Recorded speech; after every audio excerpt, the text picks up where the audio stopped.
Total philosophy की तरफ से आप सभी श्रोताओं का हार्दिक स्वागत है। क्या आप कभी ऐसी स्थिति में रहे हैं जहां आपको लगा हो आप जो देख रहे हैं, जो सुन रहे हैं, जो महसूस कर रहे हैं वो सच है भी या नहीं? क्या आपने कभी सोचा है कि दुनिया शायद वैसी नहीं है जैसी हम समझते हैं, और शायद हमारी समझ ही सबसे बड़ी भूल है? क्या हो अगर जीवन का रहस्य जानने में नहीं बल्कि न जानने में छिपा हो? यही सवाल हमें लेकर जाता है एक ऐसे व्यक्ति तक जिसने अपने समय में दुनिया को हिला दिया, जिसने पूरा यूनान यह कहकर चौंका दिया कि मुझे कुछ भी निश्चित रूप से नहीं पता। उस व्यक्ति का नाम था पिरो। तो आइए धीरे से, शांत मन से समय के पर्दे को पीछे हटाएं और चलें उस दुनिया में जहां संदेह ही ज्ञान का पहला कदम बना। पिरो का जन्म लगभग 365 ईसा पूर्व यूनान के छोटे से शहर एलिस में हुआ। एलिस कोई युद्ध का केंद्र नहीं था, न व्यापार का, न राजनीति का। वो एक शांत सा शहर था जहां लोग खेतों में काम करते थे, बाजार में धूप धीरे धीरे चलती थी और शाम को पूरा शहर एक गहरी सुस्त हवा में डूब जाता था। पिरो का परिवार साधारण था, कोई बड़ी दौलत नहीं, कोई बड़ा राजनीतिक प्रभाव नहीं, बस एक सामान्य जीवन। लेकिन पिरो सामान्य मन का नहीं था। बचपन से ही वह हर चीज पर सवाल उठाता था। अगर कोई कहता यह अच्छा है तो वह पूछता क्यों? अगर कोई कहता यह बुरा है, फिर वही सवाल क्यों? कभी कभी उसकी मां परेशान हो जाया करती। वह कहती, पिरो, कुछ बातें बस मान ली जाती है, इन्हें हर बार पूछा नहीं जाता। लेकिन पिरो के मन में हर बात पूछने की आग जलती थी। वह जानना चाहता था कि लोग चीजों को जैसा देखते हैं, क्या वे सच में वैसी होती हैं या फिर हमारी आंखें हमें धोखा देती हैं। किशोर उम्र में पिरो ने चित्रकारी सीखी। वह एक समय पेशेवर पेंटर भी बना। कैनवास पर रंग फैलाते समय वह अक्सर सोचता, यह जो रंग मैं देख रहा हूं, क्या दूसरा व्यक्ति भी यही देखता होगा, या वह मेरे रंग से अलग रंग देखता है, लेकिन हम दोनों उसे लाल ही कहते हैं। उसके मन में दोहरी दुनिया बनती जा रही थी, एक वो जो लोग कहते थे, दूसरी वो जो वह महसूस करता था। कहानी यहीं से शुरू होती है, उसके संदेह की कहानी। समय आगे बढ़ा। यूनान में दार्शनिकों का स्वर्ण काल चल रहा था। सोक्रेटिस का प्रभाव गहरा था। प्लेटो अपनी अदृश्य फॉर्म्स की दुनिया बनाकर लोगों को सोचने पर मजबूर कर रहा था। एरिस्टोटल तर्क और विज्ञान से संसार को व्यवस्थित कर रहा था। और इसी भीड़ में पिरो चुपचाप खड़ा था, कुछ ना मानने वाला, सब पर शक करने वाला। यही समय था जब उसकी मुलाकात हुई दार्शनिक एनेक्सार्कस से, एक ऐसे व्यक्ति से जिसने पिरो के जीवन की दिशा बदल दी। एनेक्सार्कस डेमोक्रिटस के विचारों से प्रभावित था। वह कहता, दुनिया में सब कुछ परमाणुओं से बना है। जो हम देखते हैं वह असली नहीं, बस प्रतीत है, दिखाई देने वाला रूप। पिरो ने यह सुना और उसके भीतर कुछ गूंज उठा। यह वही आवाज थी जो बचपन से उसे कहती थी, हो सकता है चीजें वैसी ना हो जैसी दिखती है। पिरो एनेक्सार्कस का शिष्य बन गया। कुछ ही वर्षों बाद एक ऐसी घटना हुई जिसने पिरो की सोच को अलौकिक गहराई दे दी। अलेक्जेंडर द ग्रेट पूरी दुनिया जीत रहा था। उसकी आंखों में यूनान से लेकर भारत तक का सपना था, और उस महान यात्रा में एनेक्सार्कस को बुलाया गया। एनेक्सार्कस यात्रा पर जा रहा था और अपने साथ पिरो को ले गया। यहीं से शुरू होती है पिरो की वह यात्रा जिसने उसका दर्शन जन्म दिया, दुनिया की सबसे बड़ी यात्राओं में से एक, जिसने उसे यूनान से फारस, फारस से इजिप्ट और इजिप्ट से भारत तक पहुंचा दिया। समुद्र पर चल रहा वह जहाज, वह हवा, वह अनिश्चितता, वह गहरा अंधेरा पिरो को भीतर तक बदल रहा था। कई हफ्तों तक वे खुले समुद्र में थे। तूफान आते, लहरें जहाज को उठाकर गिरा देती, यात्री घबराकर चीखते, हम मर जाएंगे।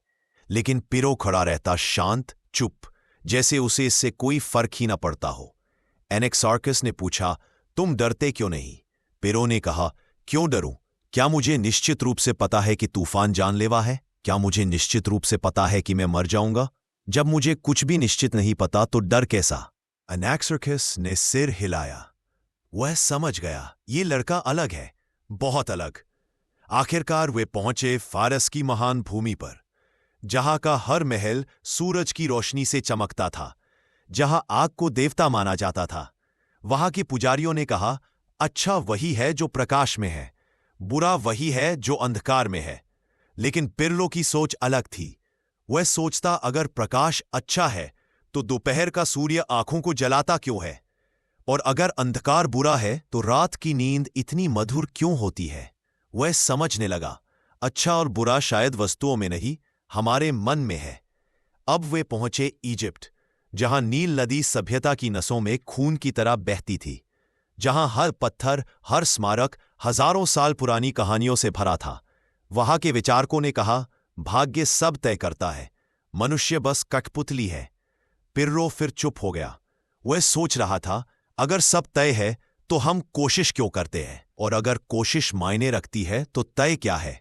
दुनिया उसे हर जगह एक अलग कहानी देती थी, लेकिन वह हर कहानी पर संदेह करता था। और फिर एक दिन उनकी यात्रा पहुंची भारत। कहते हैं यूनानी सेना आज के पंजाब के क्षेत्र में आई थी। यह वही भूमि थी जहां साधु संत सदियों से ध्यान और मौन का अभ्यास कर रहे थे। यह भूमि पिरहो को बदलने वाली थी, हमेशा के लिए। भारत की धरती पर कदम रखते ही पिरहो को ऐसा लगा जैसे उसके भीतर कोई पुराना दरवाजा खुल गया हो। यहाँ की हवा में कुछ अलग था, एक अनोखी शांति, एक अनकही गहराई, एक ऐसा मौन जो बोलता था। यूनानी सैनिक शोर कर रहे थे, ढोल बज रहे थे, हथियारों की चमक सूरज पर पड़ रही थी। पर उसी समय तिरहू ने दूर देखा, कई साधु निर्विकार खड़े थे, न डर, न उत्तेजना, न आश्चर्य। उनके चेहरे पर एक ऐसी स्थिरता थी जिसे देखकर पिरहो ठहर गया। उसके मन में पहली बार एक कंपी उठी। ये लोग अलग हैं, ये दुनिया को कुछ ऐसे देख रहे हैं जैसे मैंने कभी नहीं देखा। अलेक्जेंडर की सेना आगे बढ़ी, लेकिन अनैक्सार्कस के साथ पिरहो इन भारतीय दर्शनियों से मिला। यूनानी इतिहासकार उन लोगों को जिम्नोसोफिस्ट्स कहते थे, ऐसे दार्शनिक जो कठिन तप करते थे, जिन्हें धूप छांव, सुख दुख, जीत हार किसी चीज का असर नहीं होता था।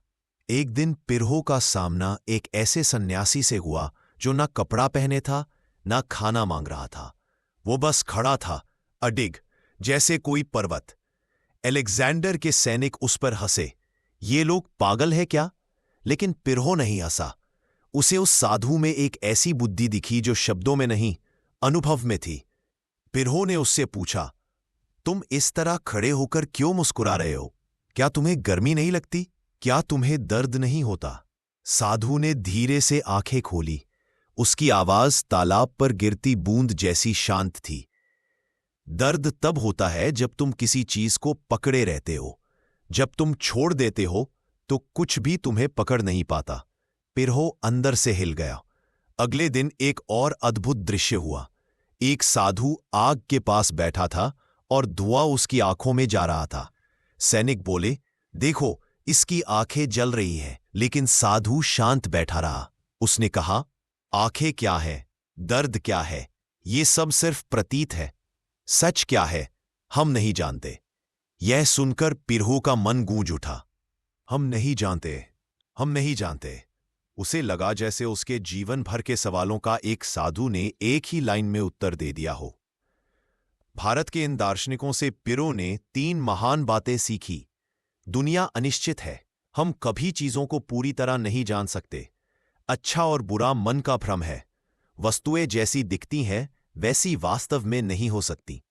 निर्णय छोड़ दो और तुम अतराक्सिया यानी मन की पूर्ण शांति को पा जाओगे। पिरो कई दिनों तक इन विचारों में डूबा रहा। वह देखता कि साधु भूखे भी हों तो उनका चेहरा शांत रहता, उन्हें अपमान मिले तो भी उनका मन स्थिर रहता, उन्हें दर्द दिया जाए तब भी उनका मन निर्णय नहीं करता, यह बुरा है। वे कहते, जो जैसा है वैसा है, तुम उसे अच्छा या बुरा बनाते हो अपने मन में। और पिरो ने महसूस किया, सारी समस्या मन में ही है, दुनिया में नहीं। भारत की यह यात्रा पिरो के जीवन का सबसे निर्णायक मोड़ साबित हुई। यही वह स्थान था जहां उसने निर्णय रहित जीवन का अभ्यास सीखा, हमेशा के लिए। एक रात वह अकेला बैठा था। सितारे ऊपर चमक रहे थे, हवा में मिट्टी की खुशबू थी। उसके सामने एक साधु बैठा था जिसने उससे कहा, तुम बाहर की दुनिया में बहुत भटके हो, अब भीतर देखो, जो देखोगे वही सत्य होगा। पिरहो ने पूछा, अगर मैं कुछ भी ना देख पाऊं? साधु मुस्कुराया, तो समझ लेना यही सत्य है। कुछ महीनों बाद अलेक्जेंडर की सेना वापस लौटने लगी। पिरहो भी लौट रहा था, लेकिन वह वही पिरहो नहीं था जो यूनान से निकला था। अब वह बिल्कुल बदल चुका था, जैसे उसकी आत्मा भारत की मिट्टी में नया जन्म ले चुकी थी। वह समुद्र पर लौट रहा था, लेकिन उसके अंदर एक गहन मौन था। अरबों विचार जो पहले उसके भीतर टकराते थे, सब शांत हो चुके थे। अब सिर्फ एक एहसास था, मैं कुछ नहीं जानता, और यही मेरी शांति है। यूनान पहुंचने पर दुनिया ने पिरहो को जब देखा तो लोग समझ नहीं पाए कि इस आदमी के भीतर इतनी शांति कैसे हो सकती है। उसका चेहरा शांत, उसकी चाल धीमी, और उसकी बातें जैसे किसी पहाड़ से निकल कर आती हो। लोग पूछते, पीरो, तुम भारत से क्या लाए? वह मुस्कुराता, मैंने निर्णय त्याग दिया है। और इस एक वाक्य ने पूरे यूनान की सोच को बदलना शुरू कर दिया। इतना ही नहीं, समय ने देखा कि एक सामान्य चित्रकार कैसे इतिहास का सबसे महान संदेहवादी बन गया, क्योंकि उसने स्वीकार किया, सत्य मुझे नहीं पता। यूनान वापस पहुंचते ही लोगों ने पीरो में एक विचित्र परिवर्तन देखा। पहले वह तेज बोलने वाला, बहस करने वाला, भावनाओं में बह जाने वाला था, लेकिन अब वह शांत था, बहुत शांत, कभी कभी इतना शांत कि लोग परेशान हो जाते। वह बाजार से गुजरता तो भीड़ उसे रास्ता देती। लोग कान में फुसफुसाते, ये वही पीरो है? इसकी आंखों में क्या शांति है! यह आदमी तो किसी और ही दुनिया में खो गया है। पीरो का अजीब जीवन अपनी पहली ही सुबह वह अपने गांव के रास्ते पर धीरे धीरे चल रहा था। रास्ते में एक बड़ा गड्ढा था। उसकी नजर उस पर पड़ी, लेकिन उसने कोई प्रतिक्रिया नहीं दी। उसका दोस्त चिल्लाया, पीरो रुक, और उसे खींचकर बचा लिया। लोगों ने कहा, ये क्या कर रहे हो? तुम्हें दिखा नहीं गड्ढा? पेरहेरो ने बहुत धीरे से कहा, दृश्य तो दिखा, पर मैंने निर्णय नहीं दिया। गड्ढा अच्छा है या बुरा मैं नहीं कह सकता। लोग एक दूसरे को देखते रह गए। यह कोई दार्शनिक बात नहीं थी, वह सच में निर्णय देना छोड़ चुका था। एक और घटना, तूफान। एक दिन तेज बारिश हो रही थी, आकाश में बिजली चमक रही थी, लोग घरों में छिपे थे, लेकिन पेरहेरो, वह पेड़ के नीचे खड़ा था, शांत, मानो उसे मौसम की परवाह ही ना हो।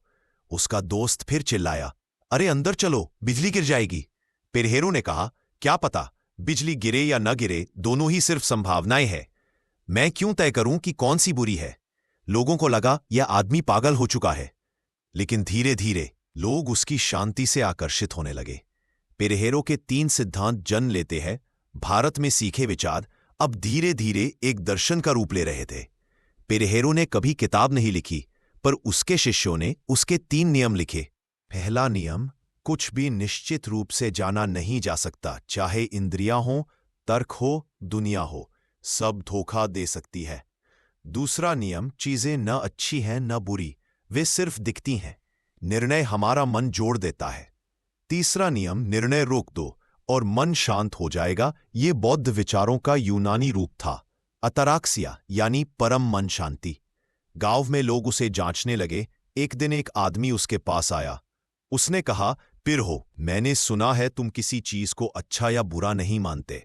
पिरहो, सही है। उस आदमी ने अपनी जेब से छुरी निकाली और उठाकर बोला, अगर मैं तुम्हें इसका डर न दिखाऊं तो भी तुम शांत रहोगे? पिरहो, आशा करता हूं। वो आदमी थोड़ी देर उसे घूरता रहा और फिर छुरी नीचे कर दी। तुम पागल नहीं हो, वो बोला, तुम्हारे भीतर कुछ ऐसा है जो हम नहीं समझते। पिरहो मुस्कुराया, मैं भी नहीं समझता, और शायद यही सही है। उसकी प्रसिद्धि फैलने लगती है। धीरे धीरे उसके अजीब व्यवहार की कहानियां चारों ओर फैलने लगी। कभी वह बाजार में भौंकते कुत्तों के पास शांत खड़ा दिखाई देता, जैसे उसे डर नहीं। वह गर्म भोजन को छू लेने पर चेहरे पर कोई प्रतिक्रिया नहीं देता। कभी वह लोगों के अपमान पर सिर्फ मुस्कुरा देता। एक बूढ़ी औरत बोली, ये आदमी कुछ भी तय नहीं करता, फिर भी परेशान नहीं होता। काश मैं भी ऐसा रह पाती। लोग समझने लगे, पिरो पागल नहीं बल्कि अत्यधिक शांत है। एक ऐसी शांति जो लोगों के भीतर एक अजीब आकर्षण जगाती थी। पिरोनिज्म जन्म लेता है। पिरो का कोई स्कूल नहीं था, कोई औपचारिक कक्षा नहीं। वह बस चलता था, लोग उसके साथ चलते थे। वह चुप रहता था, लोग उसकी चुप्पी भी सुनते थे। उसके छात्र कहते, हमारी शिक्षा उसकी गहरी चुप्पी में है। और धीरे धीरे उसकी सोच एक नए दार्शनिक आंदोलन में बदल गई, पिरोनिज्म यानी सर्वसंदेहवाद। लेकिन उसकी शांति अभी पूरी नहीं थी। अभी कहानी का सबसे महत्वपूर्ण हिस्सा बाकी है। पिरो को क्या अंतिम समझ मिली? क्या वह कभी डरता था? उसकी मृत्यु कैसी हुई? उसके दर्शन ने बाद की दुनिया को कैसे बदल दिया? ये सब अगले भाग में। पिरो अब गांव में एक साधारण व्यक्ति नहीं रह गया था। लोग उसे दार्शनिक कहते थे, कुछ उसे पागल समझते और कुछ उसे संत की तरह देखते। लेकिन पिरो स्वयं, वह इन सब पर कोई निर्णय नहीं देता था। यदि कोई कहता तुम महान हो तो वह मुस्कुराता। यदि कोई कहता तुम बेवकूफ हो तो भी वह मुस्कुराता, क्योंकि उसके भीतर कुछ टूट चुका था और कुछ अत्यंत गहरा बन चुका था। उसकी शांति का असर लोगों पर। एक बार एक बुजुर्ग मां अपने बेटे को लेकर पिरो के पास आई। बेटा गुस्सैल था, हर छोटी बात पर भड़क उठता था। मां ने कहा, पिरो, इसे कुछ समझाओ। ये हर बात को अच्छा या बुरा मानकर अपने दिल में आग भर लेता है। पिरो ने उस युवक को लंबे समय तक शांत आंखों से देखा। धीरे से बोला, अगर तुम हर चीज को अच्छा या बुरा कहकर मन में आग लगाते रहोगे तो जलोगे भी तुम ही। चीजें जलाने नहीं आती, हम ही उन्हें आग देते हैं। युवक ने पूछा, तो फिर क्या करूं? कुछ सही है, कुछ गलत है, यह तो सच है। पिरो ने कहा, सच? कैसा सच? क्या मौसम सही है? क्या समुद्र गलत है? क्या हवा को पता है कि वह किसके लिए अच्छी है और किसके लिए बुरी? युवक चुप हो गया और पहली बार उसकी आंखें थोड़ी नरम पड़ी। उस दिन लोगों ने समझा, पिरो का दर्शन कठोर नहीं था, निर्मम नहीं था, बल्कि अत्यंत दयालु था। क्योंकि जब मन निर्णय देना छोड़ देता है तब वह अपने घाव खुद ही भरता है। एक कहानी, पिरो और जहाज। एक दिन पिरो अपने साथियों के साथ समुद्र यात्रा पर था। अचानक तूफान आया। लहरें जहाज को उछाल रही थी। लोग चीख रहे थे। हर कोई डर से कांप रहा था। लेकिन पिरो कोने में शांत बैठा था, आंखें आधी बंद। उसके चेहरे पर मानो तूफान की हवा भी असर नहीं कर रही थी। एक नाविक चिल्लाया, तुम मरने वाले हो, समझते नहीं? तुम डरते क्यों नहीं?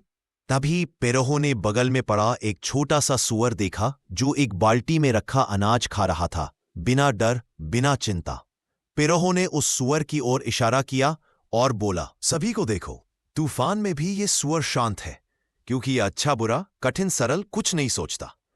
अगर हम भी इसी तरह तय करना छोड़ दें तो हमारा मन भी इसी तरह शांत रहेगा। नाविकों ने उसे गुस्से से देखा, हम सूअर थोड़ी है। पिरो मुस्कुराया, शायद यही समस्या है, हम बहुत ज्यादा सोचते हैं। यह घटना बाद में प्रसिद्ध हुई। लोग कहते, पिरो ने एक सूअर से शांति सीखी। राजा उसे सम्मान देना चाहता था। पिरो की ख्याति राजा तक पहुंची। उसने दूत भेजा, पिरो को कहो कि मुझे उसके साथ चर्चा करनी है। ऐसे शांत व्यक्ति से हमें कुछ सीखना चाहिए। दूत पिरो के पास पहुंचे। उन्होंने कहा, राजा तुम्हें आमंत्रित कर रहे हैं। तुम्हें उच्च सम्मान दिया जाएगा। तुम्हें सोने का पुरस्कार मिलेगा। तुम विशेष अतिथि होंगे। पिरो ने शांत स्वर में कहा, सोना अच्छा है या मिट्टी बुरी है, मैं कैसे जानूं? दूत चौंक गए। उन्होंने कहा, लेकिन लोग तो सोना चाहते हैं। पिरो ने कहा, यह उनकी पसंद है, मेरी नहीं। मैंने पसंद करना छोड़ दिया है। दूतों ने राजा को यह बात बताई और राजा ने कहा, ऐसे लोग दुर्लभ हैं। उसे आने दो या ना आने दो, मुझे कोई शिकायत नहीं। पिरो नहीं गया। उसकी बहन की एक घटना। एक दिन पिरो की बहन घर में खाना बना रही थी। कुछ लोग आए और बोले, हमने सुना है तुम्हारा भाई तो अच्छा बुरा कुछ नहीं मानता, तो तुम भी कुछ ऐसा ही मानती हो। बहन हंसकर बोली, अगर मैं भी ये मानने लगूं तो मेरा घर कैसे चलेगा? मेरा भाई अलग है, मैं जीवन में व्यावहारिक हूं। तभी पिरो अंदर आया। लोगों ने यह बात उसे बताई। पिरो ने क्या कहा? कुछ नहीं। वह मुस्कुराया और चुपचाप बाहर चला गया। उसने अपनी बहन पर ना गर्व किया ना दुख, क्योंकि उसके लिए निर्णय स्वयं ही अनावश्यक थे। पिरो का अंतिम चरण, संपूर्ण मौन। उम्र बढ़ने लगी। लबों पर मुस्कान, आंखों में वही गहरी शांति, और कदम धीमे पर पूरी जागरूकता के साथ। लोग कहते हैं, यह आदमी चलता नहीं, मानो हवा में तैरता है। वह अब और भी शांत हो गया था। कभी कभी दिन भर बिल्कुल नहीं बोलता। लोग उसके पास बैठते और लगता मानो वह मौन भी एक शिक्षा है।